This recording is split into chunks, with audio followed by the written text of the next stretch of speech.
On va continuer à parler de la liberté. Et alors, en matière de liberté, quand on est français, parfois on a un peu honte.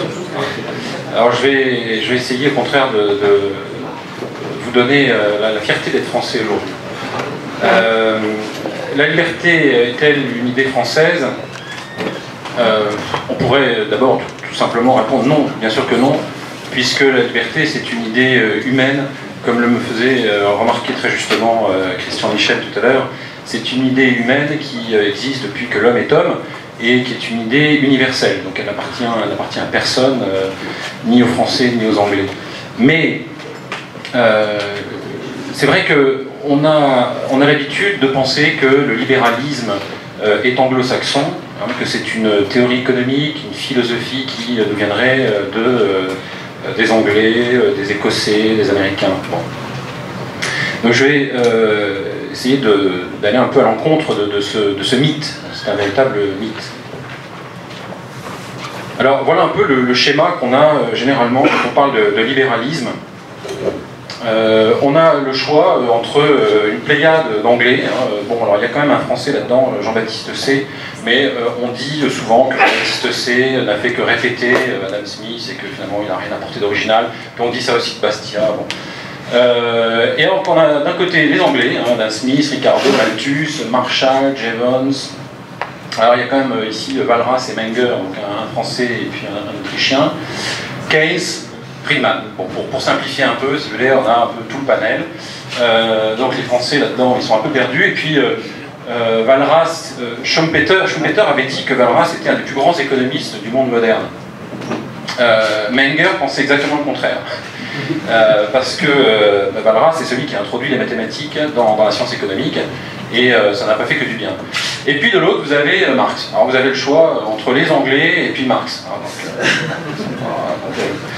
Alors j'ai mis 1776 parce que c'est un peu une date clé. Hein, 1776 c'est d'une part la déclaration d'indépendance américaine, donc la naissance d'une grande nation libérale. Et puis, 1776, c'est aussi la date de parution du livre d'Adam Smith sur la richesse des nations. Et donc, on se dit, bon ben voilà, c'est bien là, enfin, c'est avant la Révolution française, et donc c'est bien les Anglais et les Américains qui nous ont apporté le libéralisme, et puis, bon, bah, la France, elle n'a fait que... non, elle n'a même pas suivi, disons, elle a subi. Bon. Alors ce schéma est complètement faux et je vais m'appuyer pour le réfuter sur les travaux d'un grand historien des idées, hein, qui est Murray Rothbard, qui est un économiste autrichien américain qui a fait un énorme travail de recherche les 20 dernières années de sa vie sur l'histoire donc, des idées économiques dans une perspective autrichienne. Et alors qu'est-ce qu'on apprend? Des choses qu'effectivement on pourrait savoir d'ailleurs sans avoir lu Rothbard, mais simplement en s'intéressant un petit peu à l'histoire, c'est que la plupart des grandes écoles économiques, en fait, elles proviennent de l'école française.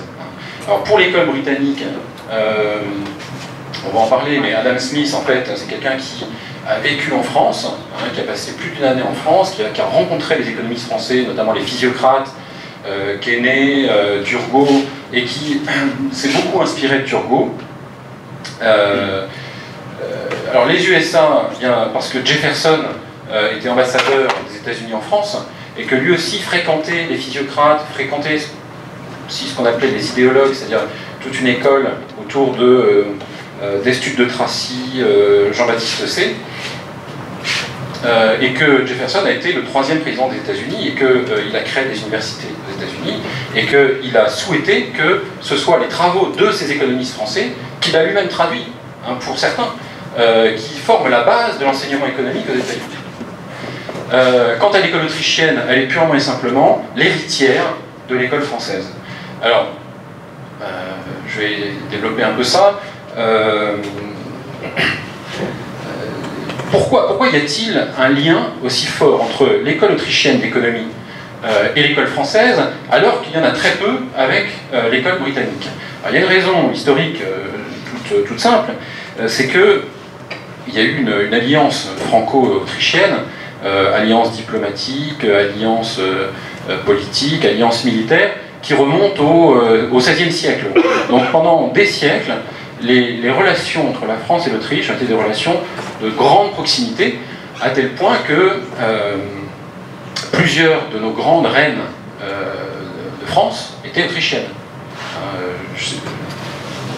Voilà. Donc vous avez Élisabeth d'Autriche, vous avez Éléonore d'Autriche, qui était la femme de François Ier, vous avez Anne d'Autriche, donc la mère de Louis XIV, vous avez Marie-Antoinette d'Autriche, et vous avez même une impératrice, qui était la seconde épouse de Napoléon, qui est Marie-Louise d'Autriche.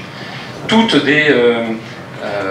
issues de la maison des Habsbourg, toutes parlaient français, et donc cette première raison, la première raison est purement historique, c'est que les Autrichiens, vu les liens qui s'étaient créés entre la France et l'Autriche, les Autrichiens parlaient français et ne parlaient pas anglais. Donc les économistes autrichiens comme Menger, qui est le fondateur, comme Mises, comme Hayek, parlaient français. Alors bon, Hayek c'est un papa parce que lui il est devenu anglais, mais en tout cas Karl Menger, qui est le fondateur, a beaucoup puisé dans l'école française. Une deuxième raison, c'est de ce lien très fort entre l'Autriche et la France, c'est la scolastique médiévale. Car l'Autriche était un pays catholique, hein, comme la France, et la base de l'enseignement, c'était la scolastique médiévale, qui remonte à saint Thomas d'Aquin. Alors ici, j'en ai mis quelques-uns. Thomas d'Aquin, qui est vraiment le grand docteur, le grand théologien de la scolastique médiévale au XIIIe siècle, il enseignait à Paris. Donc, il n'était pas français, enfin, il enseignait à Paris, il a fait tout son enseignement à Paris. Et puis, bon, là, c'est Jean Buridan, qui était aussi qui était à la fois un théologien, mais aussi un économiste. Là, vous avez Nicolas Oresme, qui a écrit un traité sur la monnaie, dont parle beaucoup le professeur Guido Hülsmann, qui enseigne à Angers, et qui a écrit un livre sur l'éthique, qui s'appelle L'éthique de la production de monnaie, et il s'appuie énormément sur les travaux de Nicolas Oresme. Et puis là, vous avez des Espagnols de l'école de Salamanque. Donc c'est un peu plus tard, à Juan de Mariana et à Martin de Azpilicueta. Donc c'est un peu plus tard, mais ce sont des jésuites. Lui c'est un jésuite, lui c'est un dominicain, et ils sont entièrement issus de cette école thomiste. Or, cette tradition scolastique, elle s'est poursuivie en France, c'est-à-dire qu'elle a été enseignée par les jésuites, notamment jusqu'à la Révolution française. On sait que Descartes, par exemple, était dans un lycée jésuite à La Flèche. Et en Autriche, elle s'est poursuivie, cette transmission de la scolastique, jusqu'au début du XXe siècle. Si bien que les économistes comme Menger ou Mises ont été formés dans cette tradition. Et alors, je vous ai fait un petit résumé, excusez-moi, le micro...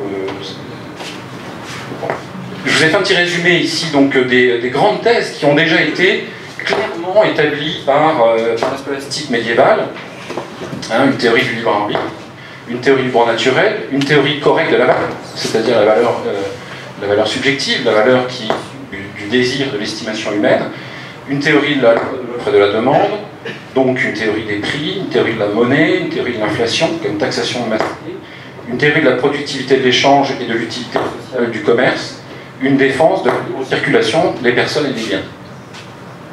Donc c'est pas rien, c'est déjà immense. Et donc les économistes français des Lumières, hein, qu'on appelle notamment les physiocrates, eh bien ils étaient imprégnés de cette tradition. Baptiste, il n'y a pas un problème de micro, non Alors, voyons maintenant... attendez, ouais, voilà. Voyons un peu plus dans le détail. Hein, donc on part de la scolastique. Alors voilà, ça c'est le vrai schéma. Hein. Tout à l'heure je vous ai montré le mauvais schéma. Hein. Vous aviez les Anglais d'un côté et puis Marx de l'autre. Ça c'est le bon schéma tel qu'on peut le lire si on fait un peu de recherche, et puis si simplement on lit le bouquin de Murray Rothbard.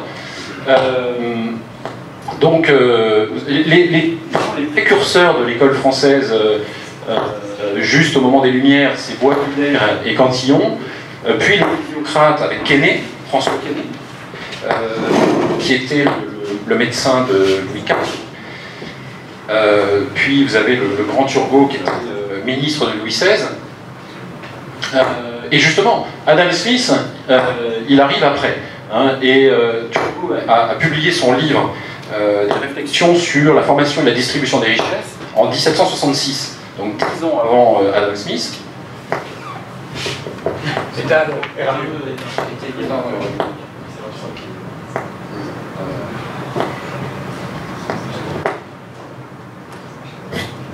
on va essayer comme ça. Oui. Voilà, si ça marche mieux. Laisse le là, quand même, si jamais.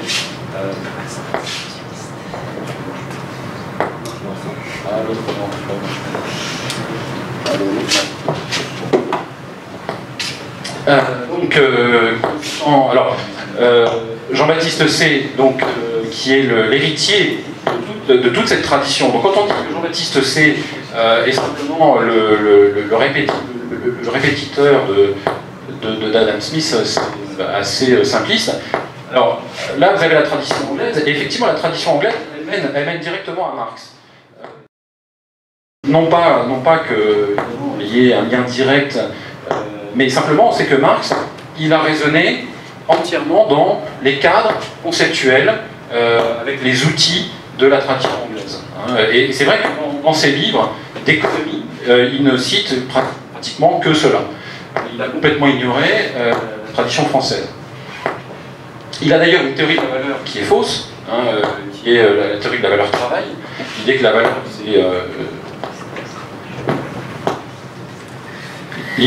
valeur, c'est le coût de production. Et cette théorie de la valeur travail, sur laquelle il fonde toute sa doctrine, sa théorie de la lutte des classes, de la collectivisation, eh bien en fait, il la doit à Adam Smith. Malheureusement, il a retenu d'Adam Smith ce qu'il y avait de pire. Quoi. Bon. Alors les Autrichiens, donc on les voit ici, après toute cette évolution, je vais essayer de vous parler un petit peu de auteurs d'Estude de Tracy. L'Estude de Tracy, c'est un auteur qui est peu connu. Il avait 30 ans à la Révolution française. Il était officier dans l'armée. C'était un proche de Lafayette. Et il a été un anti-jacobin. Il a été enfermé et condamné à mort. Et donc il attendait sa mort dans une prison, et il avait quand même des bouquins. Et il a commencé à lire, lui qui était un officier, d'une très grande lignée de la noblesse française, il a commencé à lire les physiocrates, Turgot et les Condillac. Et il s'est un peu converti, entre guillemets, à l'économie et à la philosophie. Et il a échappé à la mort de justesse, puisque il a été, Robespierre a été... je continue comme ça Sans micro,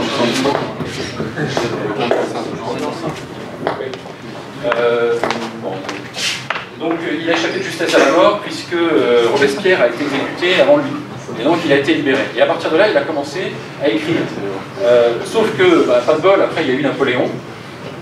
Et tous ces auteurs-là ici, donc l'Estude de Tracy, Jean-Baptiste C, Benjamin Constant, sont des penseurs qui ont connu la Révolution française, qui l'ont vécu. Ils avaient 30 ans, ils avaient 20 ans. Et après, ils ont vécu la période napoléonienne. Et sous Napoléon, au début, ils ont accueilli Napoléon un peu comme un sauveur, c'est-à-dire qu'ils pensaient que ce serait le Washington français, celui qui allait peut-être rétablir un peu de liberté dans le pays. Et puis ils ont très vite été déçus. Et donc ils ont commencé à être très critiques.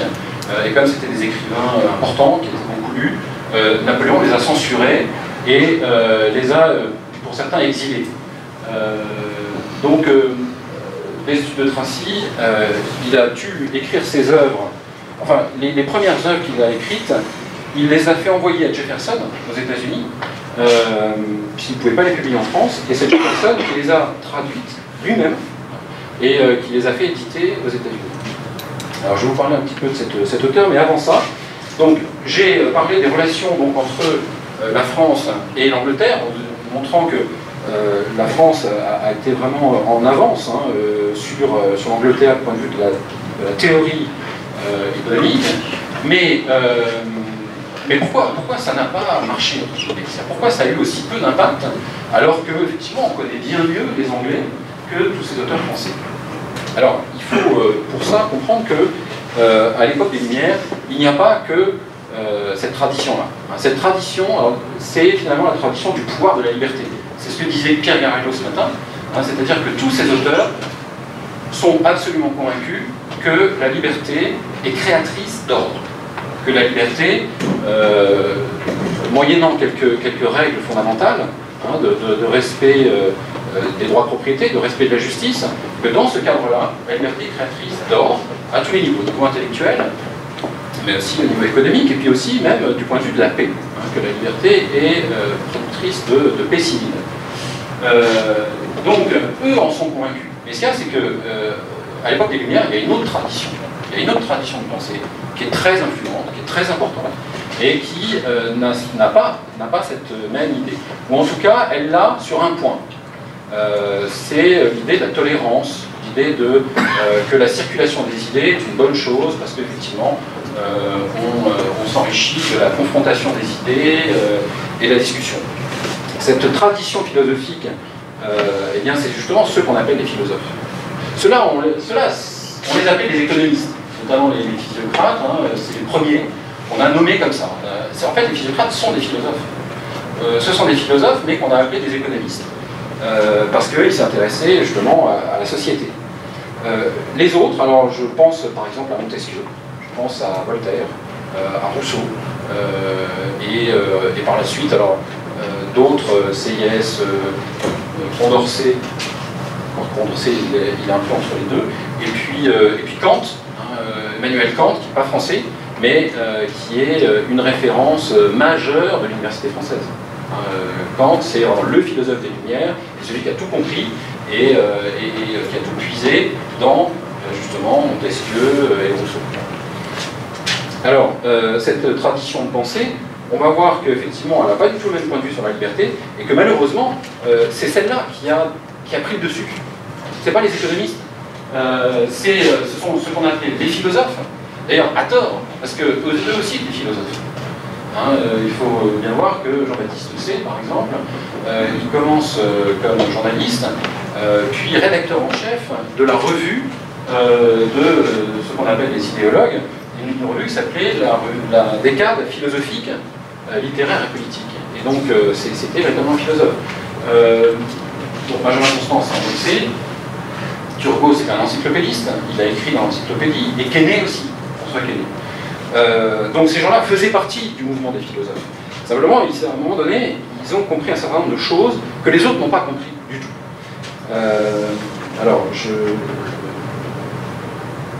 Voilà. Alors les philosophes des Lumières, dont je viens de vous parler, c'est effectivement ceux-là.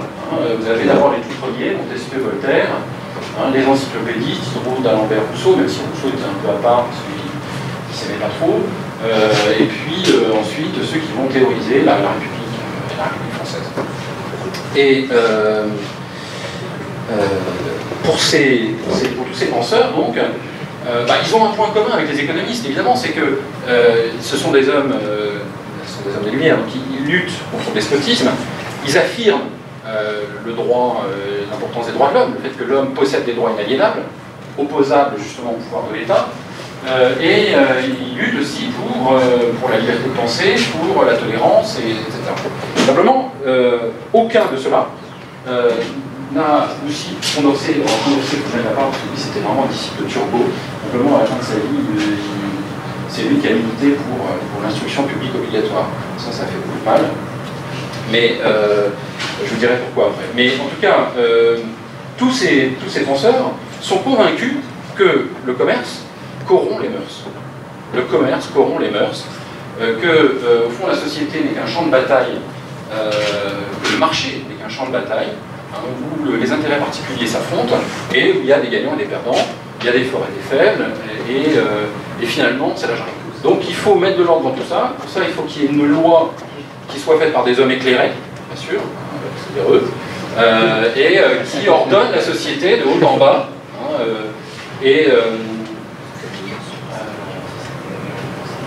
et que si ça ne fonctionne pas, bah c'est parce que peut-être les hommes n'ont pas été assez éduqués. Alors on va faire une éducation nationale, et là on va lutter contre les préjugés, parce que finalement si les hommes continuent à se battre, etc., et s'il y a du désordre, c'est le manque d'éducation, c'est des préjugés, c'est la religion, c'est la famille aussi qui empêche les gens finalement de voir clair.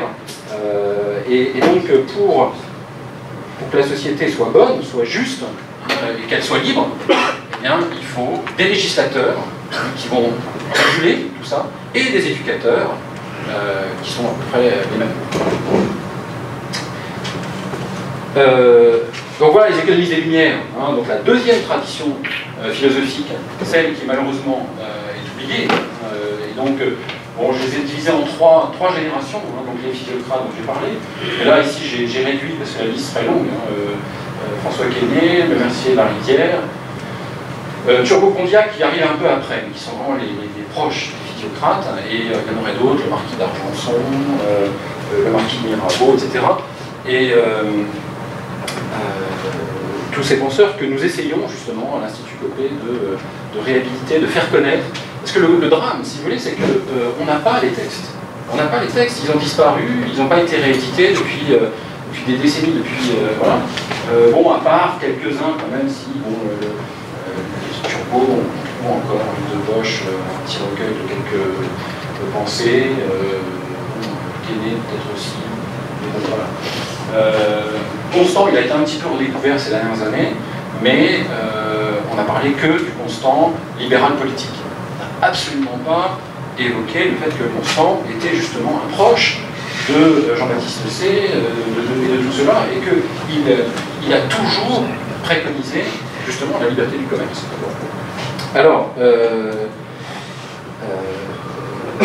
cette école, je vais vous donner quelques citations pour vous dire un petit peu ce qui fait, au fond, l'unité de cette école. Alors, déjà, en quelques mots, hein, le point commun de tout cela, hein, c'est un mot d'ordre, laissez faire. Laissez faire. Le monde va de lui-même.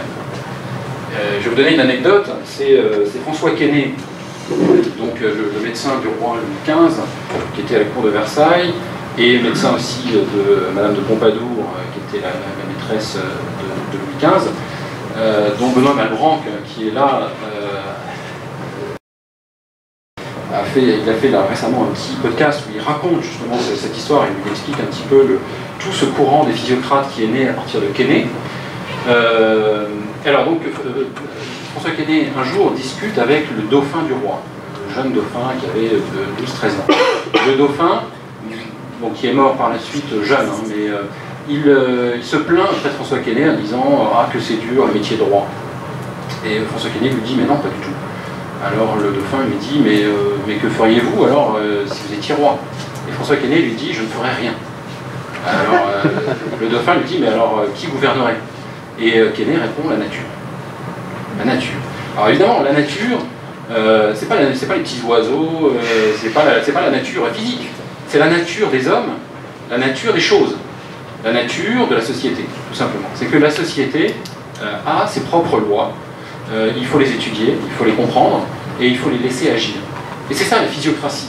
Hein. Physio, ça vient de physis, en grec, qui veut dire la nature, et kratos, kratein, le pouvoir.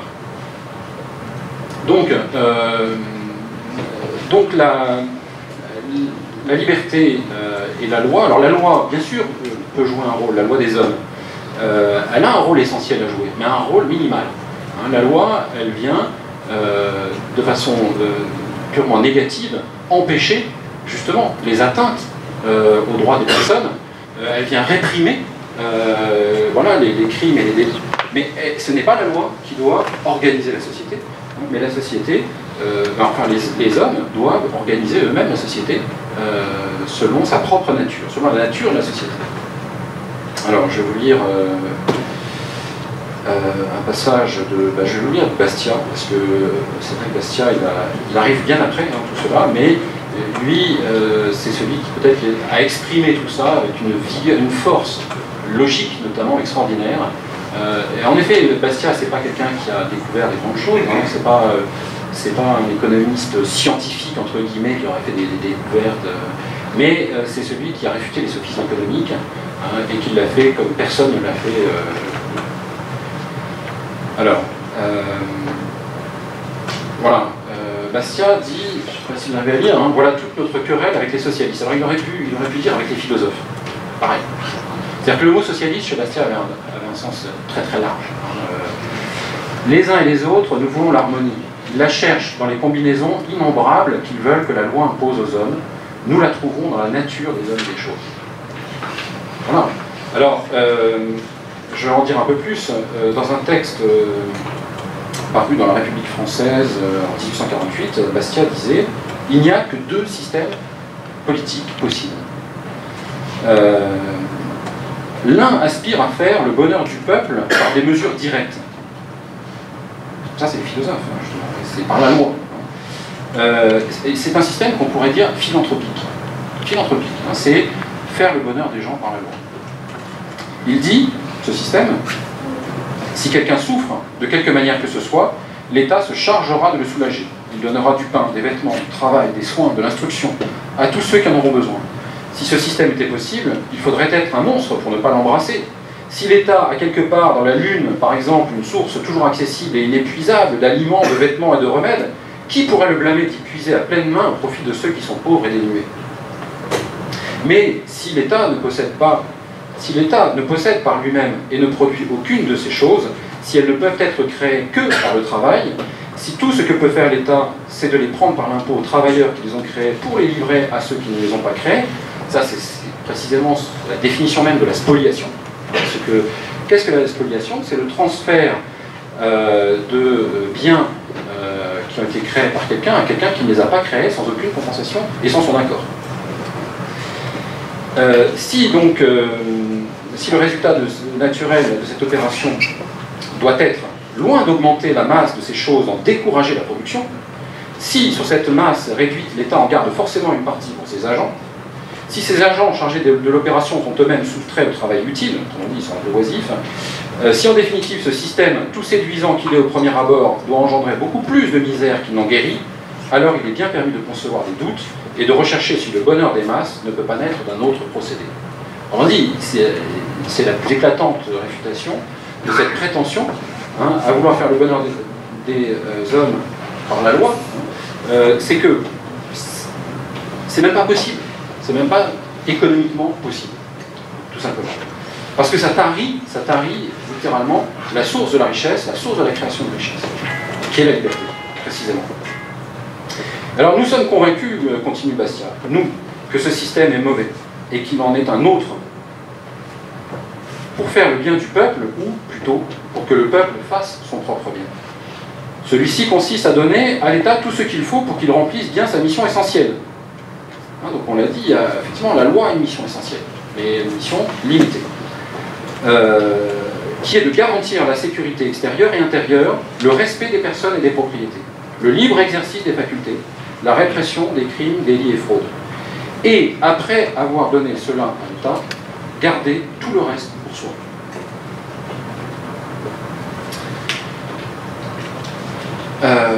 Alors, quelques mots maintenant d'Estude de Tracy. D'Estude de Tracy, attendez, faut que je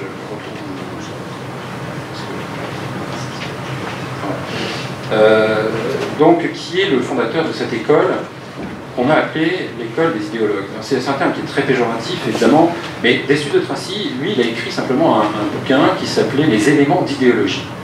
Et ces éléments d'idéologie, c'était tout un système de philosophie complet. Et il avait parlé d'idéologie parce que c'était la science des idées vraies. Voilà. Comment les idées vraies peuvent émerger. Comment émergent-elles? Et il a essayé d'étudier à partir de quoi, dans l'esprit humain, les idées peuvent émerger.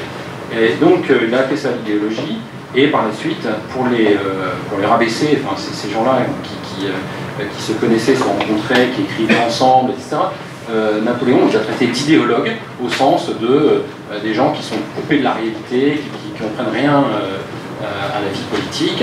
Et ce terme péjoratif est resté. Et en plus, il a été utilisé par Marx, là aussi, contre les économistes. Parce que Marx, à un moment donné, a bien vu, il s'est bien rendu compte que ces théories étaient fausses. Il s'est bien rendu compte qu'il ne pouvait pas réfuter les économistes. Et donc, qu'est-ce qu'il a fait? Il les a traités d'idéologues. Et dans son esprit, idéologue, ça veut dire que la manière dont il définit l'idéologie, c'est une science qui n'a pour but que de servir les intérêts de la classe dominante. Autrement dit, vous les économistes français, de toute façon, vous ne travaillez que pour les bourgeois. Vous n'êtes là que pour justifier la domination des bourgeois. Donc vous ne valez rien. Et puis, point à la ligne, c'est terminé. C'est-à-dire qu'en fait, Marx n'a jamais véritablement accepté de confronter ses idées à celles des économistes français. Et par contre, il les a effectivement discréditées de cette manière. Bon, alors, Destutt de Tracy, donc... Alors, ce qui est très très étonnant, c'est qu'il s'est attaqué à une icône de la philosophie française, celui que personne n'ose attaquer, celui qui est considéré comme vraiment le grand philosophe des Lumières, c'est Montesquieu. Et c'est vrai que Montesquieu passe pour être un libéral. À l'université, moi qui ai fait mes études à la Sorbonne, eh bien, on nous disait, oui, on nous présentait Montesquieu comme un libéral. Alors un libéral politique. Et on disait, mais oui, parce qu'effectivement, Montesquieu, il a essayé de théoriser la monarchie parlementaire anglaise, avec la séparation des pouvoirs, etc. Il a bien expliqué que si les pouvoirs sont concentrés, il y a un risque de despotisme, et que si on sépare les pouvoirs, tout va bien. Donc c'est un grand libéral. Mais le problème, et c'est ce que va montrer donc, Destutt de Tracy, Antoine Destutt de Tracy, dans ce livre qui s'appelle Commentaires sur l'esprit des lois de Montesquieu, c'est qu'en fait Montesquieu il est complètement imbu de la philosophie justement des anciens, philosophie qui remonte justement aux Romains et aux Grecs, et qui considère que le commerce corrompt les mœurs. Philosophie qui est d'ailleurs partagée par Rousseau. Et que, par conséquent, il est tout à fait Montesquieu dans cette idée que c'est la loi qui doit entièrement réguler la société.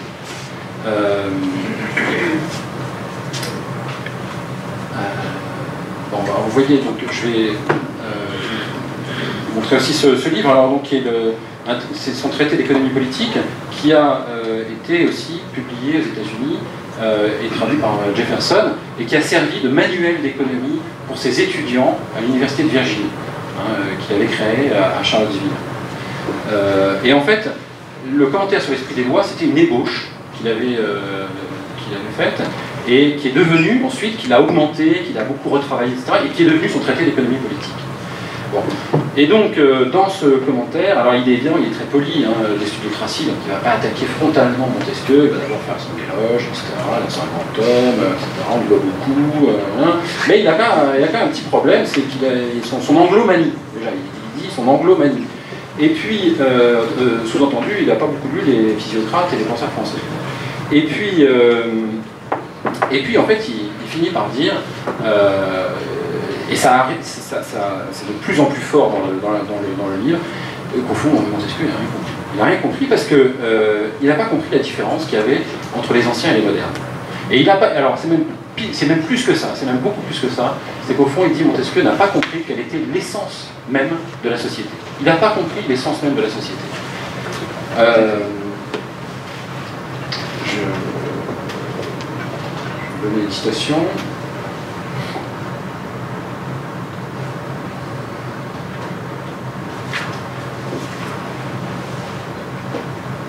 Voilà. C'est-à-dire qu'en fait, comme je l'ai dit tout à l'heure, pour Montesquieu, la société est une jungle. Alors certes, on sait que Montesquieu a parlé du doux commerce. Ça c'est quelque chose qu'on entend souvent, le doux commerce. C'est-à-dire qu'il a dit à un moment donné, dans l'esprit des lois, que le commerce entre les nations, le commerce international pouvait adoucir les mœurs des peuples barbares. Bon. Mais il ajoute que des peuples civilisés, eux, n'ont pas besoin du commerce. Parce que justement, le commerce va les corrompre. Alors les peuples barbares, eux, ils ont besoin du commerce, ça va leur faire du bien, ça va les rendre un peu moins violents. Mais les peuples civilisés, eux, ils n'ont besoin que de la vertu. Ils ont besoin que le commerce serait mauvais pour eux. Et donc, Destutt de Tracy dit mais c'est complètement faux, puisque la véritable nature du commerce, c'est l'échange. Et l'échange, c'est ce qui fait le progrès de la civilisation. Il ne peut pas y avoir de progrès, il ne peut pas y avoir alors pas seulement d'enrichissement, mais de progrès moral, de progrès culturel, de progrès intellectuel, sans l'échange. Et alors pourquoi est-ce que Montesquieu ne l'a pas vu ça? Parce que pour Montesquieu, comme pour les anciens, l'échange est un jeu à somme nulle. C'est ce qu'on a vu ce matin, Pierre Garello l'a très bien expliqué. Hein, l'échange est un jeu à somme nulle, il y a des gagnants et des perdants. Donc c'est quelque chose qui est tout à fait méprisable. Et donc, Destutt de Tracy explique que c'est tout le contraire, que l'échange est un jeu à somme positive, et que, à condition que l'échange soit libre, eh bien, tout le monde est gagnant.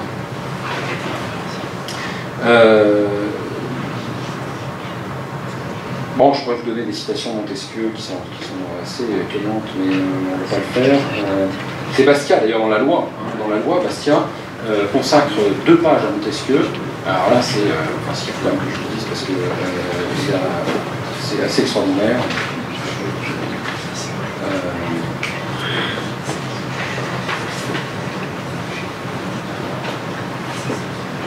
Bon, enfin, Montesquieu explique, alors il le cite dans l'Esprit des lois. Alors il y a cette fameuse phrase dans l'Esprit des lois où Montesquieu dit que la liberté, c'est le droit de faire tout ce que les lois permettent. La liberté, c'est le droit de faire tout ce que les lois permettent. Alors, il n'y a pas de liberté en dehors de la loi, d'accord. Et il dit aussi qu'il faut que la loi égalise les fortunes.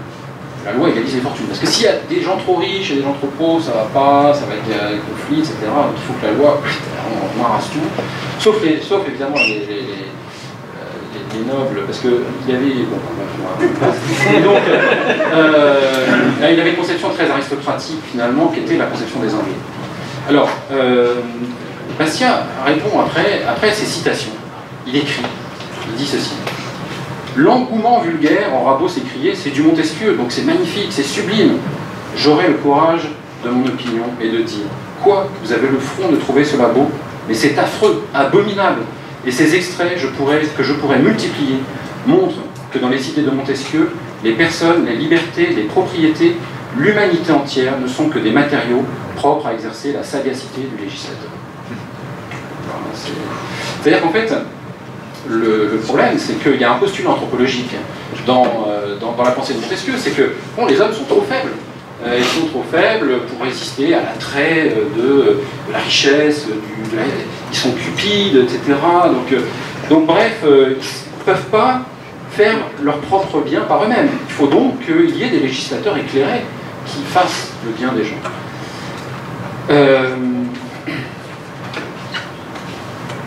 Bon voilà, donc 2 conceptions du commerce, mais 2 conceptions plus largement de l'échange, et 2 conceptions de la société, hein, et de l'action humaine. Baptiste, tu me dis, hein, si c'est l'heure, il me reste combien de temps? 2 minutes hein. Non, dis-moi, il me reste combien de temps? Parce que j'ai pas... Bon, je vais m'arrêter dans 2 minutes, alors, et on pourra prendre quelques questions. Oui, non, mais juste un mot sur l'harmonie des intérêts. Parce que, voilà, le présupposé anthropologique, il est là. Hein, c'est que les intérêts sont antagonistes entre les hommes, et que donc, la société ne peut pas être créatrice d'ordre. La liberté n'est pas créatrice d'ordre, mais de désordre. Là, c'est le contraire. Mais alors, c'est l'harmonie des intérêts légitimes, dit toujours Bastia. Bastia dit, vous savez, il a consacré un livre qui s'appelle Les harmonies économiques, qui est vraiment la grande œuvre de sa vie, qu'il a écrite à la fin de sa vie, qui n'a pas eu le temps de terminer. Mais il dit toujours, c'est pas n'importe quels intérêts, ce sont les intérêts légitimes. C'est pas évidemment le désir de spolier son prochain. Et d'ailleurs, le problème, quand on dit que la richesse corrompt, combien 10 minutes. Quand on dit que la richesse corrompt les mœurs, Destutt de Tracy, dans son commentaire de l'Esprit des lois, il dit mais c'est faux. C'est pas la richesse qui corrompt les mœurs, c'est la richesse mal acquise. C'est-à-dire que c'est la spoliation. C'est la spoliation qui corrompt les mœurs. Donc il faut effectivement lutter contre la spoliation, mais pas contre le commerce. Et Et qui est le plus grand spoliateur? C'est pas le petit délinquant, c'est pas le petit cambrioleur, etc. Non, le plus grand spoliateur, dit des Sud de Tracy, c'est l'État. Parce que depuis les origines de l'histoire, l'État a toujours fait la guerre pour acquérir des richesses. Hein, il a toujours utilisé des monopoles pour acquérir des richesses, et il a toujours fonctionné par la spoliation. Des Sud de Tracy est un des précurseurs de ce qu'on appelle la théorie libérale de la lutte des classes. C'est une idée qui va être reprise par la suite par Jean-Baptiste Say, et puis par Charles Lecomte, Charles Dunoyer, puis par Bastiat. Bastiat, on ne parle que de ça. Enfin, c'est-à-dire, la lutte des classes, c'est pas une invention de Marx. Marx l'a reprise aux économistes français, mais il l'a déformée. Pour les économistes français, s'il y a une lutte des classes, donc s'il y a un antagonisme entre les intérêts, c'est pas entre les producteurs dans une société libre. Non, c'est entre ceux qui produisent de la richesse et ceux qui la spolient. C'est là qu'il y a une lutte des classes. Le problème, c'est que, et ceux qui la spolient, c'est justement les agents de l'État. Et donc, c'est la loi, tout simplement, c'est la loi qui est spoliatrice.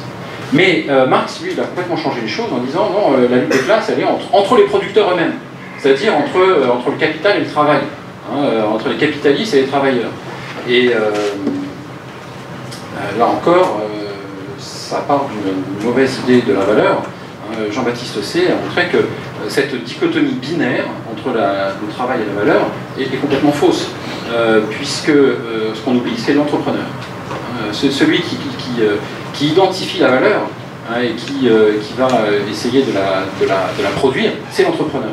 Et l'entrepreneur, évidemment, il a besoin de capitaux, et il a besoin de travailleurs, en fait, c'est un cercle vertueux entre les trois. Il n'y a pas de déclasse entre les producteurs, au moins en tout cas dans un marché libre. Et pour moi, après, si l'État distribue des privilèges, alors là, c'est le début de la guerre, en effet, parce que chacun va vouloir en avoir pour soi. Bon, eh bien, je voulais vous parler aussi peut-être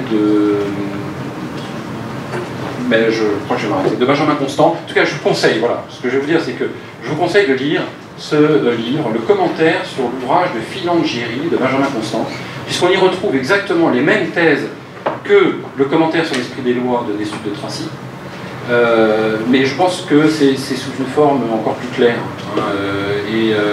ça a été écrit plus tardivement, mais ces commentaires sont des livres où les auteurs se lâchent un peu et où ils disent le fond de leur pensée, beaucoup plus que certains traités. C'est vrai que, par exemple, c'est ce que disait Pierre Grindeau ce matin, le traité d'économie politique de Jean-Baptiste Say, bon, c'est d'une clarté, d'une limpidité extraordinaire, mais c'est quand même un peu ennuyeux, quoi. Alors que là, il se lâche complètement. Et là, en fait, il parle d'un auteur italien qui était un Montesquieu italien de l'époque, qui était considéré par tous comme un dieu sur Terre, et lui, il prend page après page et il démonte tout, quoi. Donc vraiment, ces deux bouquins-là, je vous assure que...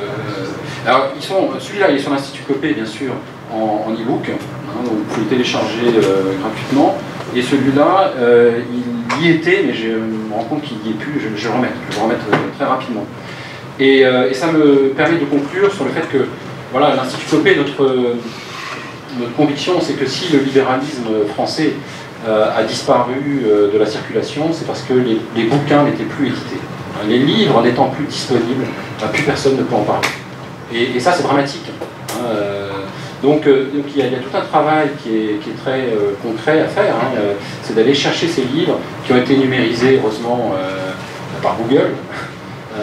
Et donc voilà, de les nettoyer, de les remettre en ligne sous des formats qui soient lisibles. Et maintenant, on est en train donc de faire des podcasts. Benoît s'est lancé dans un travail comme ça, donc où il va, parce que les livres c'est pas toujours facile à lire, mais lui donc il va les raconter, il va les expliquer, il va développer ça, et puis sous la forme d'une revue aussi, une revue donc. Benoît, tu peux te lever pour que tout le monde te voit. Donc Benoît est notre stagiaire à l'Institut Copé cette année. Il prend la relève, merci Benoît, il prend la relève de Romain Herry. Est-ce qu'il est là, Romain? Voilà, Romain Herry, qui était stagiaire avant lui, de Marc Lassor, qui était notre stagiaire l'an dernier, et de Kevin Brooks. Où est-ce qu'il est, Kevin? Qui est là. Voilà. Donc on a eu comme ça une série d'étudiants brillants qui nous ont donné un coup de main extraordinaire, et sachez que les portes sont ouvertes, vous pouvez venir, pouvez proposer vos services, on a besoin de vous. On voudrait publier justement dans cette revue qui s'appelle Laissons faire, on voudrait publier des travaux d'étudiants. On l'a déjà fait, justement, il y a un étudiant américain, James Padiglioni, qui est un des responsables de SFL en Amérique du Nord, qui a publié un très bel article sur les économistes et l'esclavage, les économistes français et l'esclavage. Et donc voilà, les portes vous sont ouvertes, grandes ouvertes. Allez-y, n'hésitez pas, écrivez, donnez-nous vos articles, traduisez aussi, parce que évidemment tout ce patrimoine, actuellement, il vit aux États-Unis. Il a disparu de la France et il vit aux États-Unis. Et donc il y a beaucoup d'articles américains qui sont écrits, qu'il faudrait qu'on traduise. Voilà. Merci.